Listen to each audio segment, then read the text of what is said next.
सकता है, एक दूसरों से बातें कर सकते हैं, लेकिन ये हड्डी का बना हुआ जो पुतला है, इसमें वो कौन सी शक्ति, वो ताकत नहीं है जिसके बल से ये न तो बोल सकता है, न देख सकता है, न सुन सकता है। क्या बोल पाएंगे ये व्यक्ति? ध्यान से देखिए, इससे हम अगर इससे बात करेंगे तो हमसे बात करेंगे? माता जी से करेंगे या भाई जी से करेंगे? आप सभी देख रहे, करेंगे नहीं। लेकिन अगर इस व्यक्ति से हम बात करें तो ये हमसे बात कर सकते हैं, देख सकते हैं। तो वो कौन सी शक्ति है? तो वो है आत्मा, अर्थात रूह। जब हमारे इस 5 फुट के शरीर में आत्मा होते हैं तो मुख से बोलने का कर्म करते हैं, कान से सुनने का, आंख से देखने का, और ये शरीर से कर्म करते हैं। लेकिन जब आत्मा निकल गया तो ये शरीर हमारा इस प्रकार के हो जाते हैं, जो अभी अभी आप सबके बीच में हमारी माता जी चली गई। मान लीजिए आज उस माता जी के तन में आत्मा होता तो क्या हम उसका अंतिम संस्कार करते? नहीं करते ना। तो कहा जाता है हम एक आत्मा है। अब वो आत्मा है क्या चीज, वो शक्ति क्या है? तो आत्मा एक ज्योति बिंदु स्वरूप है जो इन आँखों से दिखाई नहीं देता। चाहे कोई भी धर्म में जब कोई व्यक्ति मरता है तो हम उनको देख नहीं पाते हैं कि इसका शरीर से क्या निकल जाता है। कभी देखें या हमारे कोई भी भाई देखे जब रूह निकलता है तो किसी ने देखा नहीं देखे, और न हम सभी आत्मा को देखे। तो आत्मा अति सूक्ष्म ज्योति बिंदु है जो इन आँखों से हम आत्मा को नहीं देख सकते हैं। और आत्मा में ही 3 शक्ति है।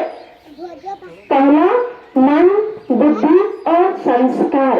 कहते हैं जब हमारे शरीर में आत्मा होते हैं तो हम मन से सोचते हैं, और जब कोई चीज सोचते हैं तो बुद्धि निर्णय करती है, और जब निर्णय करके कोई कर्म करते हैं तो वो हमारा संस्कार बनता है। जैसे कि आप सभी को सूचना मिला होगा कि हमारे इस भाई जी के यहाँ ओम शांति का प्रोग्राम हो रहा है, तो पहले मन सोचा होगा कि हमें जाना है और बुद्धि निर्णय किया। जब आपने यहाँ तक चल के प्रोग्राम सुन रहे हैं तो ये आपका संस्कार बना। तो हमारा ये आत्मा का 3 शक्ति है। जब तक शरीर में आत्मा होते हैं तो ये तीनों शक्ति कार्य करती है ना। जब शरीर में आत्मा होते तो मन सोचता है, बुद्धि निर्णय करता है, फिर संस्कार बनता है। लेकिन जैसे आत्मा निकल जाए तो हमारा शरीर का कोई वैल्यू नहीं है, न तो मन सोचेगा, न बुद्धि निर्णय करेगा, और संस्कार वहाँ ही स्टॉप हो जाएंगे। अब देखिए इतना पावरफुल आत्मा हमारे शरीर में है जिसके बल से आज लोग हमें कोई बहन कह के बुलाते, कोई भाई कहते हैं, कोई पिता कहते हैं, कोई माँ कहते हैं। और जैसे आत्मा निकल गया तो शरीर को 2 दिन भी कोई रखेंगे? 1 दिन भी रखने वाले नहीं है। तो आइए जानेंगे वो इतनी पावरफुल शरीर इस 5 फुट के शरीर में किस स्थान पर विराजमान करते हैं, कहाँ वो आत्मा का स्थान है, घर है। जैसे ये शरीर का घर है ना, उसी प्रकार आत्मा का भी एक घर है। वो कहाँ है? तो यहाँ मैंने फोटो में दिखाया कि इस जगह पे जहाँ हम सभी तिलक लगाते हैं, बिंदी लगाते हैं, टीका लगाते हैं। आज हम सभी इस जगह मुंह के कहीं भी टीका लगा सकते हैं, लेकिन इसी जगह क्यों लगाते हैं? क्या ऐसी शक्ति है जो हम इसी स्थान पे टीका लगाते हैं? और वो स्थान है आत्माओं का। हमारे इस शरीर को चलाने वाली शक्ति इसी जगह विराजमान होते हैं, और हम सभी टीका लगाते हैं। तो टीका का सच्चा अर्थ क्या है? क्यों हम सभी तिलक लगाते हैं? क्या किसी को मालूम है क्यों तिलक लगाते हैं, टीका लगाते हैं? है मालूम? नहीं। तो टीका अर्थात अपने स्वधर्म में टिक जाना। अब किसी को मालूम है कि हम मनुष्य का स्वधर्म क्या है, स्वभाव संस्कार क्या है किसी को मालूम? अगर है तो कोई बोले। है? नहीं है। तो टीका अर्थात स्वधर्म हमारा है शांति। हम आत्मा शांत स्वरूप है, प्रेम स्वरूप है, शक्ति स्वरूप है, आनंद स्वरूप है। इसीलिए तो आज हमें कोई हमको गुस्सा दिला दे, क्रोध कर दे, लेकिन धीरे धीरे हम क्या होते हैं, शांत हो जाते हैं। जैसे कि मान ले एक टोपिया पानी गैस पे चढ़ा के बॉयल कर देंगे और उसको छोड़ देंगे तो क्या होगा, धीरे धीरे पानी शीतल हो जाएगा, शांत हो जाएगा।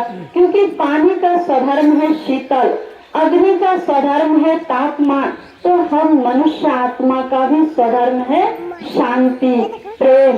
इसीलिए कभी भी किसी व्यक्ति से हमको घृणा नफरत हो जाता है, लेकिन धीरे धीरे क्या होता है, मन में प्रेम होता है। तो आइए हम फिर जानेंगे कि वो हम आत्मा इस संसार में कहाँ से आते हैं, है ना। तो दिखाया गया है कि ये एक सृष्टि चक्र है जहाँ हम सभी मनुष्य लोग है, वो साकार मनुष्य की दुनिया है। और इससे पार सूरज चांद तारागण है, जिसको हम आसमान नीले गगन कहते हैं। और इससे भी पार एक सूक्ष्म लोक है ना, जहाँ पे ब्रह्मा विष्णु शंकर का निज स्थान है। और उससे भी पार वो परम धाम है, शांति धाम है, निर्माण धाम है, जहाँ से हम सभी मनुष्य आत्मा इस सृष्टि रूपी रंगमंच पर नाटक करने आते हैं, है ना। हम सभी रूह का, है ना, उस नूर और उस रूह का यही स्थान है, इस सूरज चांद तारागण से भी पार। इसलिए तो हम कहते हैं ना, ऊंचा तेरा नाम है, ऊंचा तेरा काम है, और ऊंचे से ऊंचे भगवान तेरा धाम है। और हम अपना भाषा में कहते हैं, कोई गलती होता तो कहते हैं जाने ऊपर वाला। तो इससे भी सिद्ध होता है कि भगवान कहाँ रहते हैं, ऊपर रहते हैं।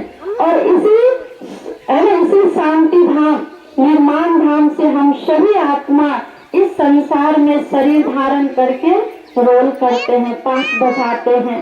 किसी का बच्चा बन के, किसी का बेटा बन के, किसी की बहू बन के, किसी का सास बन के।